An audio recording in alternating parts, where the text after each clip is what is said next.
Okay, cool. So, good evening, everybody, to our Monday evening talk shop. You can see that we've got a reasonable amount of people in here this evening. Got to keep it very open and free this evening, so lots of interaction, talk back. There's no agenda. The only thing that we have on the agenda really is Shane's just going to quickly talk us through some of the sort of major posts that he has made as featured posts in the main news feed today. So without further ado, Mr. Shane McCann, the floor is yours. Thank you very much, Guy, for that big introduction. So, yes, I was just looking to briefly go through a couple of the articles I posted up this morning. I'll just run through them quickly. First one is on why we created Bizmarang. So just give you a bit of an idea of where we're coming from. So it started about this whole networking journey about 5 years ago, roughly, when I was becoming partner in the law firm that I was working in. And I was told that in order to get my own clients, I had to start doing this thing called networking. The problem I had was that I didn't really understand what that meant, or didn't really understand how to do it. I didn't really have any good quality connections myself already. I wasn't part of any old Thai school system, or family didn't have any great connections, etc., etc. So I started off my journey by going along to different events around the area that I worked in, different networking events. I'd usually go along, spend half a day at an event, stand in the corner with a cup of tea, with my business cards in my hand, just sort of waiting till somebody walked past to just throw them in at them, bombard them. But I found, strange enough, that didn't really work too well. Normally I wouldn't really follow up on any connections I made, and when I would, they wouldn't really go anywhere. You wouldn't really create that ongoing relationship that you need to help build your business. So I said, okay, well, what can I do to actually start networking properly? So I could see that social media was a big thing, and lots of people were talking about networking on social media. So I got myself on to Twitter and started a Twitter hour as a way to try and throw myself in the deep end and get connecting with people. That was really good, and I'd started to really connect with lots of people and make lots of connections. But once again, found that it wasn't really bringing me anywhere, because yes, I was sending tweets and connecting with people on Twitter, but I wasn't really creating those connections outside of the social media. So next stage, I moved on to networking dinners as a way to sort of make those connections stronger. You can see in the article a little picture I've taken at one of the networking meetings. The first one was held lady up in Antrim, where she cooked the dinner for us. Really great event. It was a great way to get to know other people just by sitting down and having dinner together and really getting to know each other over an evening meal. But once again, found that wasn't perfect, because whilst it felt great at the time, you went away and you didn't stay in contact with any of the other people, and it just sort of felt like, yeah, that was good, but once again, wasn't really helping my business. So I started a Facebook group called Bizmarang as a sort of a central place to sort of bring all my connections and networks together. And the idea of Bizmarang was that it had the ethos of help each other grow. The idea was everyone in this community, all small business owners, would all help each other grow their business. It went really well. Within 1 month, I think it was, we had over 1,000 members. So it showed there was a real appetite for networking for small businesses. There was a real appetite for people coming together to help each other to grow their businesses. At the start, fantastic, great engagement, but it kind of became a victim of its own success, in that the more members joined, the busier it became, the harder it was to really create those quality connections and find the right people to connect with, and the more noise that was being created, and it started to become less and less a community where people are helping each other to grow, and more it became more like a, what would you call it, like a buy and sell sort of group, where people are just posting up, I need a plumber or whatever, which is fine, but it sort of had diverted away from what it originally had wanted it to be. So I came to the conclusion that I needed to take Bizmarang onto the next level, onto its own platform. So I started to research, okay, well, what way can I do this, and what would this platform stroke community be like? So on this journey, I came across a young man called Guy Bucknell, who I could tell had a lot of experience in startups and launching businesses. So I thought, okay, bad move. Very silly me, but yes. So yes, me and Guy embarked on a journey of finding out from small business owners what they need in respect of such a community that would really help them to grow the business and would give them real tangible benefits. So we kept coming across the same responses over and over again from the small business owners that we were speaking to. One, that running a small business can be difficult, it can be lonely, it can be hard to get the support that you really need, it can be hard to build up your client base. Two, that small business owners are under immense time pressures. They're normally juggling lots of different balls at the same time and wearing lots of different hats at the same time, so they're under a lot of pressure. Therefore, they don't want to waste time on networking unless it has a direct, tangible benefit for them. Three, that small business owners need to connect with the right people. Therefore, rather than just this mass networking, they need to just be laser focused on who they need to connect with. And four, at present, for a lot of small business owners, social media networking that they're doing was becoming more and more a waste of time. Was beneficial in the past, but more and more it was becoming a time waste rather than something that was beneficial. So it became quite clear to us that what we needed to create was an exclusive platform for business owners that made it as easy as possible to create relationships with the right people, with an emphasis on quality and tangible benefits such as referrals.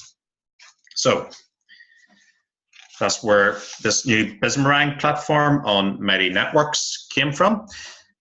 We had initially considered creating our own standalone, but when we came across Mighty Networks, we've seen that it actually did a lot of what we needed for a platform, for what we thought small business owners want and need.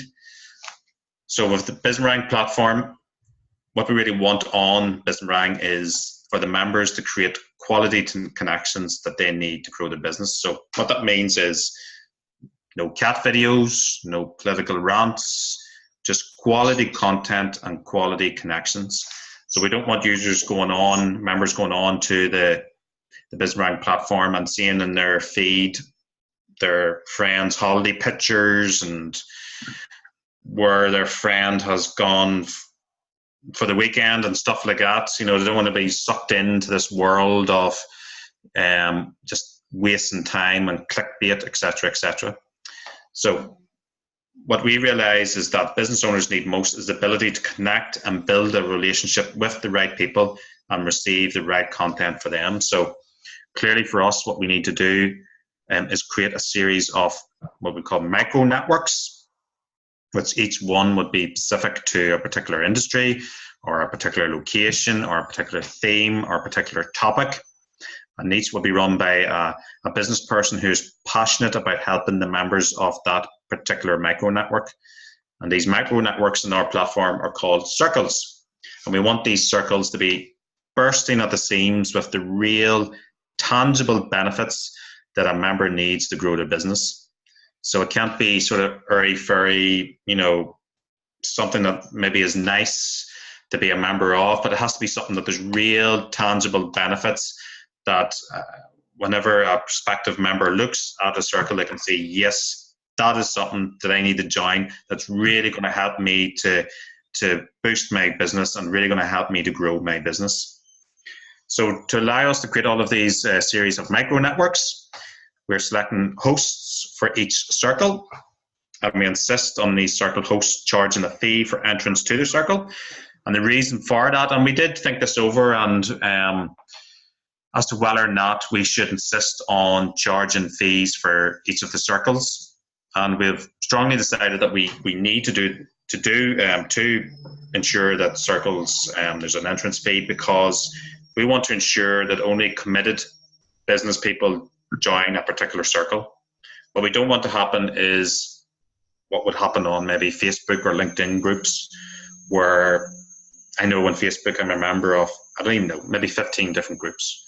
I don't even know, I know 2 or 3 is about all that I'm aware of that I'm even in, and most of them, I've completely forgotten about. I never see any content from them, and they're just completely in the back of my mind. As far as, to those groups, yes, I'm a member, but I don't engage in them, and I don't take part in them, and I am no benefit to the group at all. And we don't want that to happen with Bizmarang. We want all the members of a particular group to be fully engaged. In our opinion, the only way to do that is to make sure that each member has skin in the game, and that they've paid to be a member of that group. They've paid to get benefit from the group. If they're not getting benefit, if they're not engaging, then they're going to leave that group. So, and as this is a network or community for serious business people, we don't want the members to be posting self-promotional posts, as you sometimes get on the Facebook group. Goes without saying, no spam, political posts, etc., etc. We want Bizmarang to focus on quality, both quality content, quality connections, and quality members. So this morning also I posted up a quick article just on the first steps for a member on Bizmarang. This is just a little article, so when a member comes on to Bizmarang for the first time, they can see what their initial steps should be. The first one is they should ensure that their profile is fully complete. That means to have a profile picture on it, and they have the full details of who they are and what they do, and who they would like to connect with, and who would be their ideal customer if they would like a customer referred to them. We want to make it as easy as possible for members to help each other, so have to be very clear in their profile who they are, what they do, how can other people help them. Second step would be for the member to go to the circles page and choose the micro networks, i.e. circles that are right for them and their business. So they should look for circles that are focused on topics and themes or locations that are relevant to them and their business. We want each member to join a circle or circles that will help them to grow their business. So step 3 is the member should start engaging in the particular circle or circles that are members of. We don't want members like on our Facebook groups just sort of joining and not actually taking part. They should be engaging from day one. That means they should be connecting with the other members of their circle. They can ask them to meet up for a coffee or for a Zoom call or a phone call. They should be posting relevant questions and useful information. And also they should only post in the circles that they're a member of.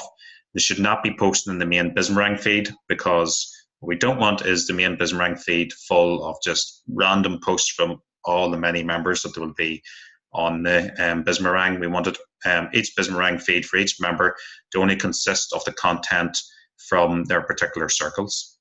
And step 4, we want the members to be proactive in helping their fellow Bizmarangers. I very much believe in the theory that the more you help others, the more help will be given to you. So the new members should be starting to look, okay, who can I pass a referral to? Who can I help? Who can I give advice to from, by telling them guidance from my experience, which is relevant to them. The whole idea of where Bizmarang and the name of Bizmarang came from, if you don't already know, is like a boomerang. The more business you give out, the more you get back. So really want members to get into the way of giving, helping other members and giving business out as much as possible, so that it becomes basically a virtuous circle where success in the group begets more success and more people helping each other. That, in brief, was the 3 articles that I posted up this morning, just giving a rough background on where Bizmarang has come from, and also how to use Bizmarang to get the most benefit from it, and what the initial first steps are in Bizmarang. So, open up the floor. Any questions or any other thoughts or feedback? Cheers to that, Shane. Thanks. What was it I was going to say? Yeah, I'd be really appreciative if you guys could have a read. So we've got those 3 articles up there this morning. And then there's the one I put up last week, which was Hello. And then I was going to do another one, which I'm going to rip off Keto Quest, which is essentially how to use the app. But before I put those other ones up, could you guys have a read at some time this evening or tomorrow before midday and give us some feedback on all of those 4 or 5 posts that are there and tell us which are useful and that you think might be useful for new members. I might actually also see if I can. Well, I will. Well, no, I'd say I'll copy the Keto Quest one as well up there and see if because the information in there is exactly the same. It's just we would change the photos. I'll put that up as well, and let's have a little bit of a chat amongst yourselves before Thursday as to what you think will work for you guys before people bring in their members. The other thing that I just wanted to touch on, Shane, you weren't with us on Thursday evening, were you? No. No. So we had a really interesting conversation. I can't remember whether it was in the recording or not with Karen about we were saying that we are going to start a constant niche down on SME business networking in the local areas in Northern Ireland to start with. Which was, Belfast and Southdown and Belfast, Southdown, Independent Ballymena, and North Down and Ards with Heather once we get to speak to her.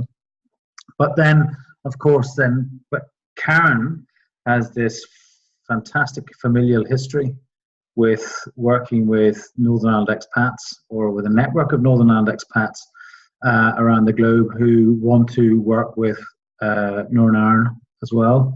And so I think that would be actually a very useful addition to the network going forward, or very attractive to people in Northern Ireland to be linking with expats and potential export and all that sort of stuff, and working backwards as well. So so that's. Has anybody else got anything that they want to chuck into that as well, into the mix? Just that point about the expats and all. That's kind of what I'd always had thought down the line. The power of Bismarang would be connecting people from different countries and getting ideas that are not here yet, but that maybe great minds. You see, great minds. Yeah. And so spreading that knowledge and ideas around, and that I think that's where the real strength and benefit of Bismarang will come when that starts happening more and more. I don't know why I'm taking any credit for it. It was Eve who suggested it. Looking very coy there. I thought I'd better put that out there before anybody started bitching about me. See him. I don't know, Karen, were you going to say anything? Because I wasn't going to say anything. I was going to say something when I could get a word in edgeways, Oh, yeah.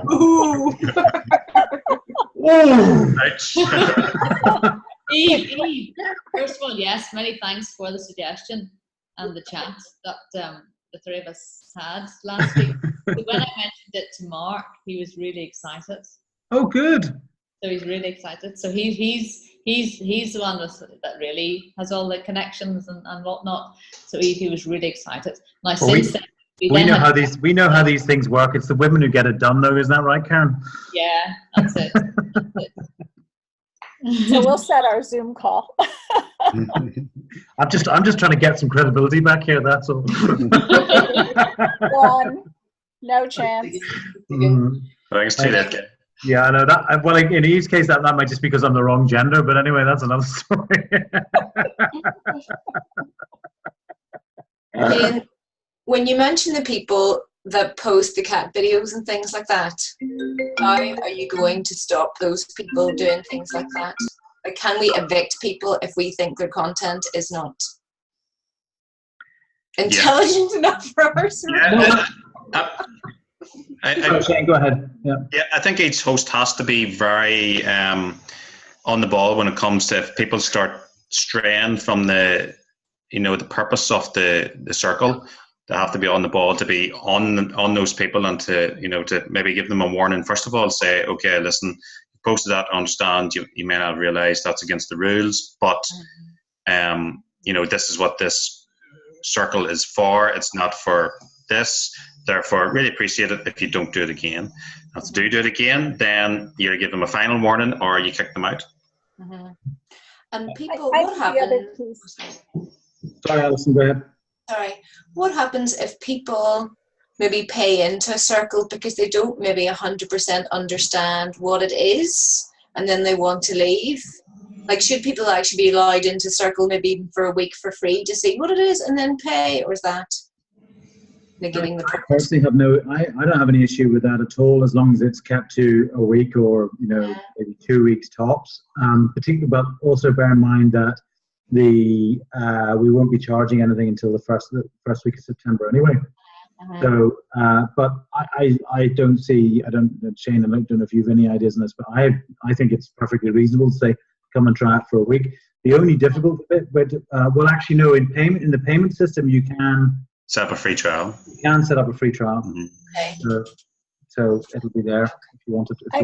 We had chatted about this. I actually am not sure a week is long enough in terms of having someone be exposed to the participation. Yes, the content will be flowing on the news feed.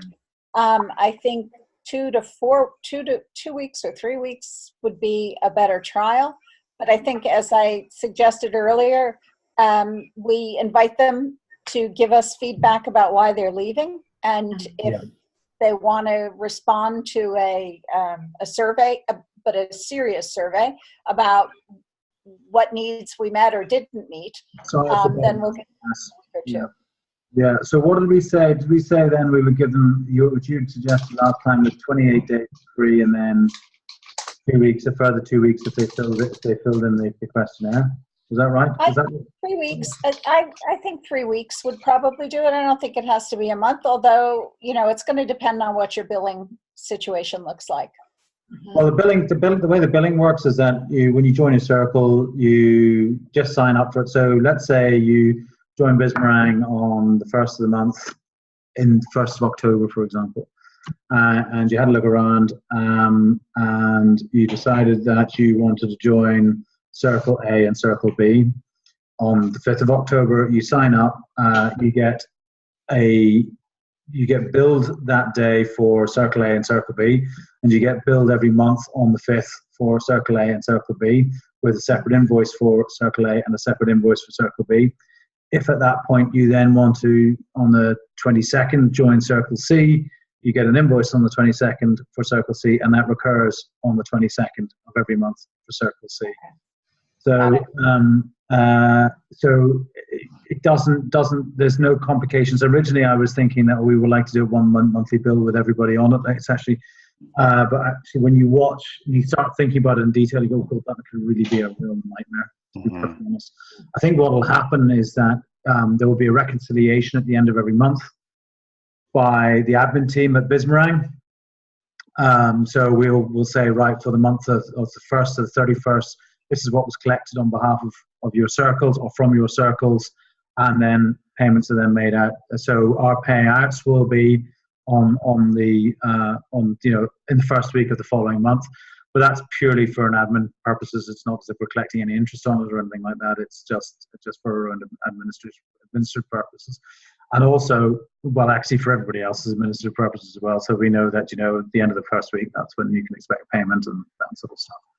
So, but yeah, no, I think the idea of doing some form of free trial, and then we'll give you another week or 2 weeks or whatever if you answer properly, then great. Yeah, that works for me.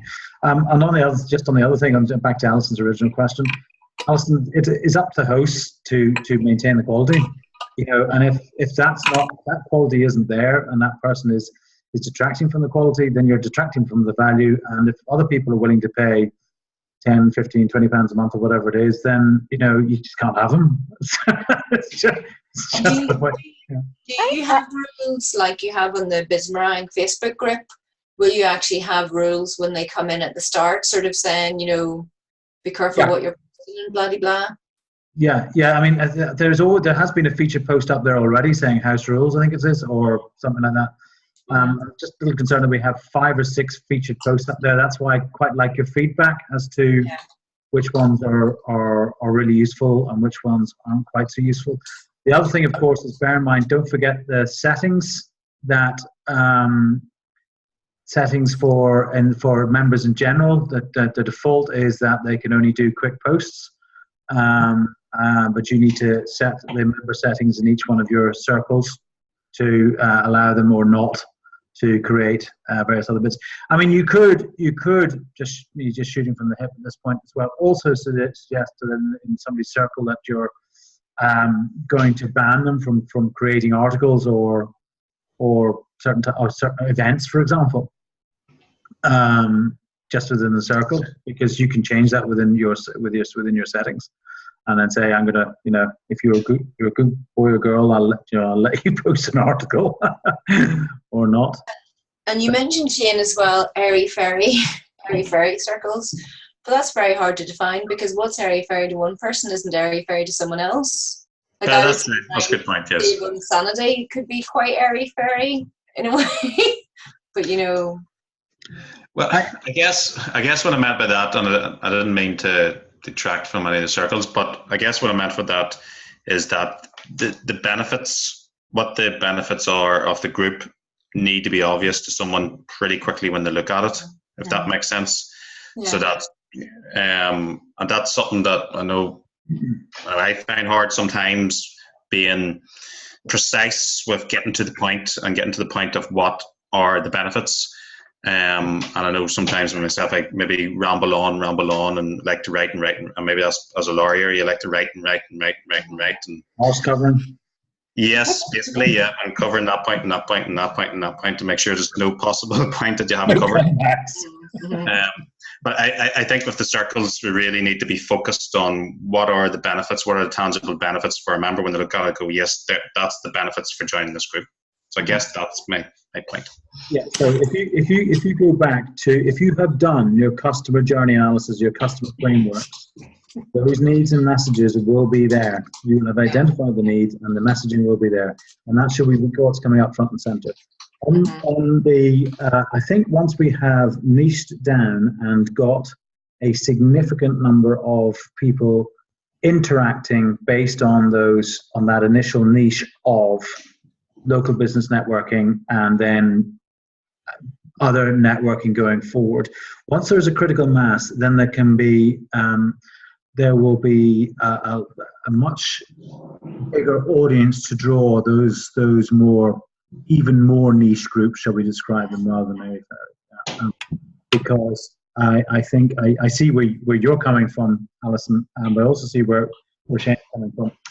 When that critical mass is there, then there will be a significant audience in there that people can see it. And it works both ways. That it means that when you have a less obvious niche group, that whether it be Sandy's or whatever it may be, that it can be quite daunting to say, oh, I'm going to create a network of these people. I think we've talked about this before, I've got to make this interesting enough to attract these people in. Whereas one of the beauties about Bizmarang is that, in fact, they will have other circles that they can go to as well. So the attraction is not just of your particular circle, but of all the other circles that they might then want to interact with, as well as it also providing potential members for your circle. Okay. I actually think that if people are paying, you're not going to get the cat videos or I think it's going to up the level of commitment. And in the Catalyzing Connections circle this weekend, I put up a number of topics so that we have the capacity to see, or so that I have the capacity to see who's interested in what, so they can be referred out, or so that other people who might be thinking of starting a cybersecurity, group or whatever, they'll have a pre-existing collection of people who've targeted that target or that sort of thing. So really, if you will, to create a funnel of sorts. there was another piece. I did read the articles this morning, and there's a piece in the language of even what, Shane, you related here about giving business out. That to me sounded like a very BNI jargon or language. And I think if we thought less about that, then establishing a thorough or intimate knowledge of your business, your practice, and more importantly, trust. And I guess that I'm really interested in distinguishing this as a network where you can build those trusting relationships. Yeah. Where we, Eve, you and I have the benefit of being slightly longer in the tooth here. And that. Well said. And believe me, I have just binge watched an entire series called Grace and Frankie. Has anyone seen this? Yeah, two 70-year-old women in both leaving marriages at the same time, living together. So yeah, long in the tooth is coming to mind. Okay, so one of the things when Shane and I were doing the design think process last year, from in co-founders September to December, one of the big things that came out was leads and referrals, which was really attractive. So we have this short-term need that we need to attract members in, and so we know that the potential of leads and referrals will be a very attractive option to them. Now, why I'm saying that us being slightly longer in the tooth then is that people of our experience know that actually building that trust and that relationship is probably in the longer term more important. In fact, it is more important. It's just it's just not as attractive to the younger generation straight off. So yes, we should be absolutely doing that, and we should be mentioning it right at the top. But it is likely to be that the leads and the referrals or the potential leads and referrals is that will probably attract most people in to start with. And just on the BNI thing, yeah, it may sound very BNI as well. And I'm not disagreeing with you. I'm just sort of putting the other side. Is that, BNI has a big turnover. It is attractive to people, and people pay something like £180 a year, something, isn't it? I can't remember what it is. 600. Oh, £600 a year. Yeah. So, and that's for the potential of referrals. And so, sometimes if we have to use that language because it's language that people will understand initially, then fine. Part of why we're doing this whole thing, or we did the whole thing of trying to provide you some background on content management and all that sort of stuff, was to say, look, this, then you can foster this. This is what you need to foster going forward, and that's what will make it stickable. I strongly believe that what you said, Eve, about building trust is essential to get to the stage of referrals, because you need to, whenever you create that trust, and I see where you're coming from a BNI, where there's the pressure that you have to have a referral each week, etc.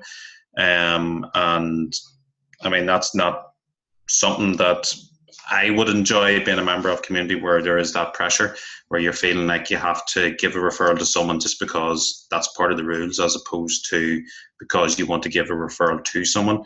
And the whole idea of Bismarck is you're creating those relationships where you feel that you do trust.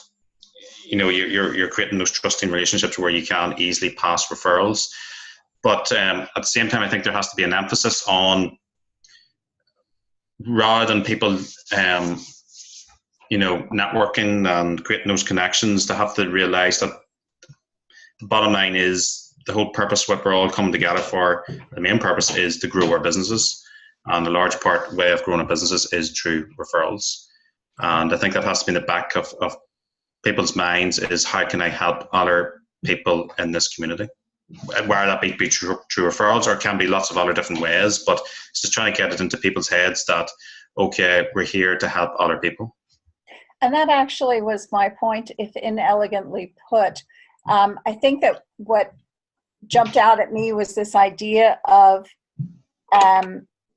giving business out, I think was the language that you use, or handing business out, as opposed to serving, how can I best serve your purposes? What is a good referral to you? And we're here because we're invested in making referrals, as opposed to saying we can deliver business. Yeah. I really like that idea of we're invested on generating referrals. Or business. Might steal that. Oh no, go ahead. I think if you see that sentence suddenly in the article, it's in the recording. It's in the recording. So, relax. I was going to send you that edit when I got permission, but anyway. No, I think it's and I think I set up the topic already in Catalyzing Connections, but this emphasis on buying local and keeping the business hyper local. Mm-hmm. Which is the purpose of the geotagging, and we can talk about, Karen's setting up a diaspora network, but with the advantage of the geotag that will keep their business doing business locally. Okay. Karen, if you need a hand, I would really like your circle to be sort of in there at the start. You need me to give you a hand on getting it to that point, whether it be on working on the marketing frameworks or something like that. Please give me a shout, because I do think it will be really quite attractive. Okay, I'll do that. So drop me a mail or a message, and we can talk further about it if you want. I have the whole expat community in Luxembourg as well, so there's that whole gang of people as well. I thought you were about to say the whole expat community in Doak there for a second. And I have two interested in the Artist's Way course, who would then be, to get access to it, will be joining Bismarang, and they're both in New South Wales. So we'll have a foot in Oz, a foot in Europe, and a foot in the States, even though we're launching in Northern Ireland. For whatever it's worth, they're both Ireland expats, one from Scarva, the other from the South. Well, we already have one member in Portugal, Jane Kurzvarm. So, yeah, she just happens to be my sister. There you go. Okay. I'd just like to move it on slightly onto the next thing. Right, we are at Circle Cull time now. I think you made a very good suggestion a couple of weeks ago that rather than culling, that we make them secret. So could you each drop or create a post or drop me a message as to which ones you want to make sure are not secret, because the default is going to be everything becomes secret. Okay, so unless you tell me otherwise. I only have one, so but thinking about it, I think probably we could cull it for a while. Okay, but what does that mean? Where are you going, Alison? Is this the Sanity Circle? Yeah. Oh, I like it. I do too. Oh, then we'll keep it. Oh, Alison. I think after Wednesday, you'll have a lot more content for it. Yeah. Yes, that's true. Yeah, that's true. No, we like it. We like it. I'm calling my event Save on Sanity. That's why Eve's saying that. My event on Wednesday, that's what it's called. But I think you'll get buy-in from other VAs. Yeah. And I think it would be a great place for the VAs to land. Yeah, well, maybe. Yeah, and you're all so much more cooperative versus competitive than most other people here. That I think it's a fabulous showcase. What was it?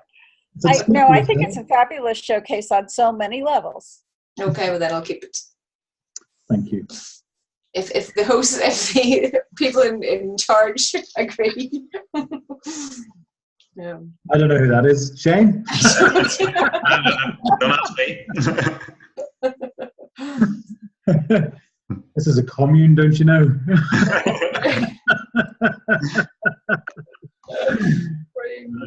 Okay. All right. So, any more for any more?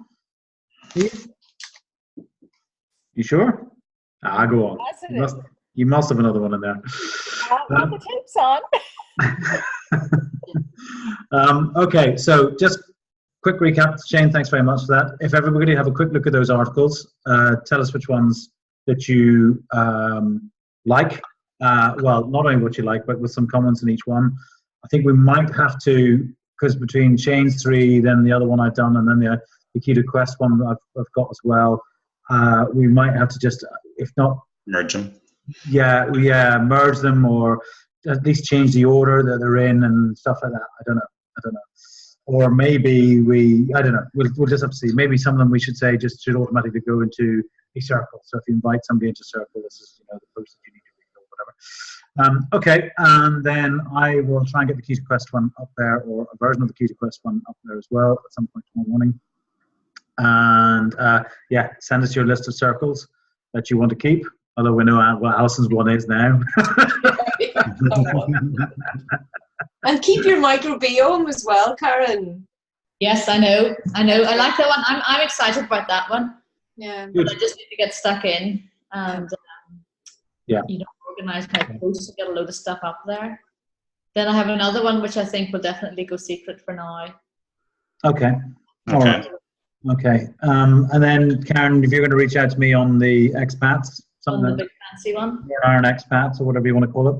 What we're going to call it, Ulster Connections. What I see, Ulster Connections.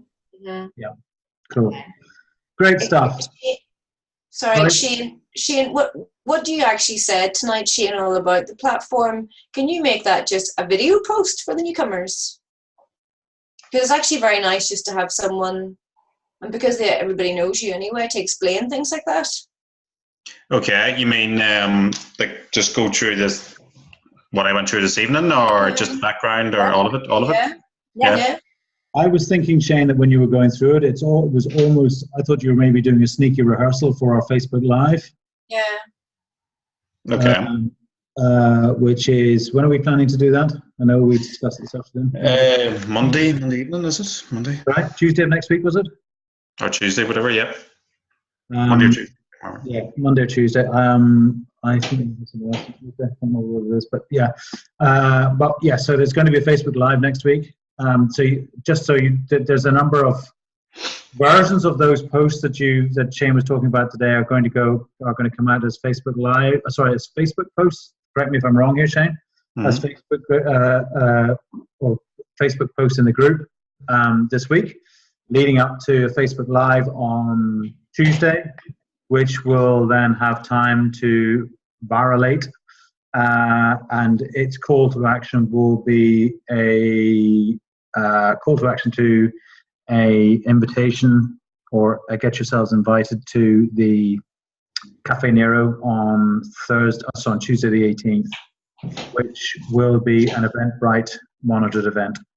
Mm-hmm. Okay.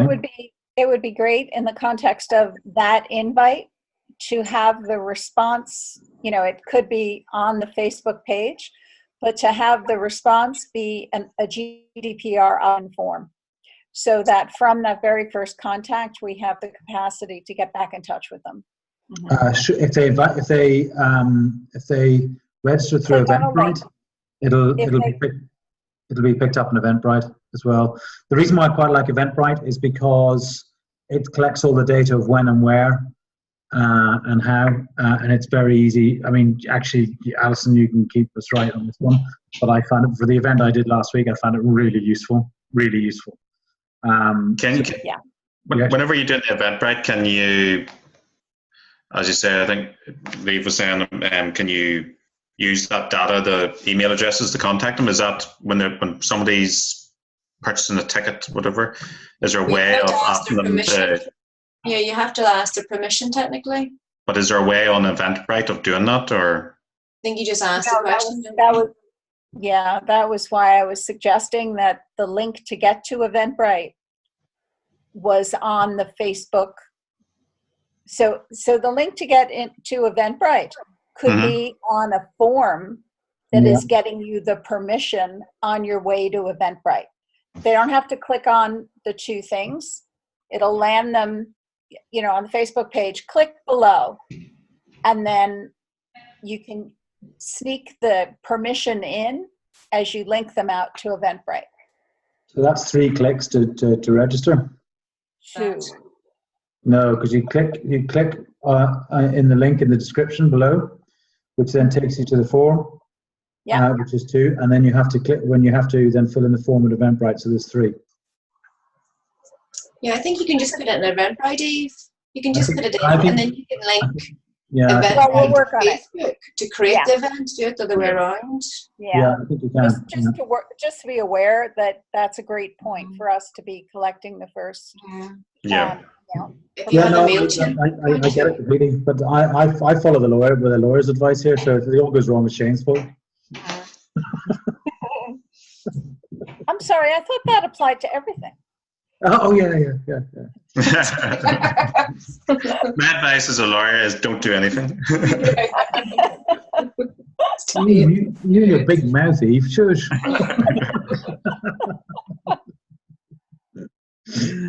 Right. Any more? I noticed that it's just coming up to 9 o'clock. Any more for any more? No? Well, listen, thanks very much. I hope you all found that useful. I certainly did. And I look forward to seeing a post tomorrow. Can't think what the headline's going to be, but anyway, I think Eve should come up with the headline. Good idea. I don't think that I should be allowed to make the headline ever again. I shouldn't be allowed to make another headline ever again. Oh no! Oh dear, my preferred career as a sub editor, obviously. Maybe that's the headline, that guy gets sacked from his headline. Sub-editor sacked. Fair enough.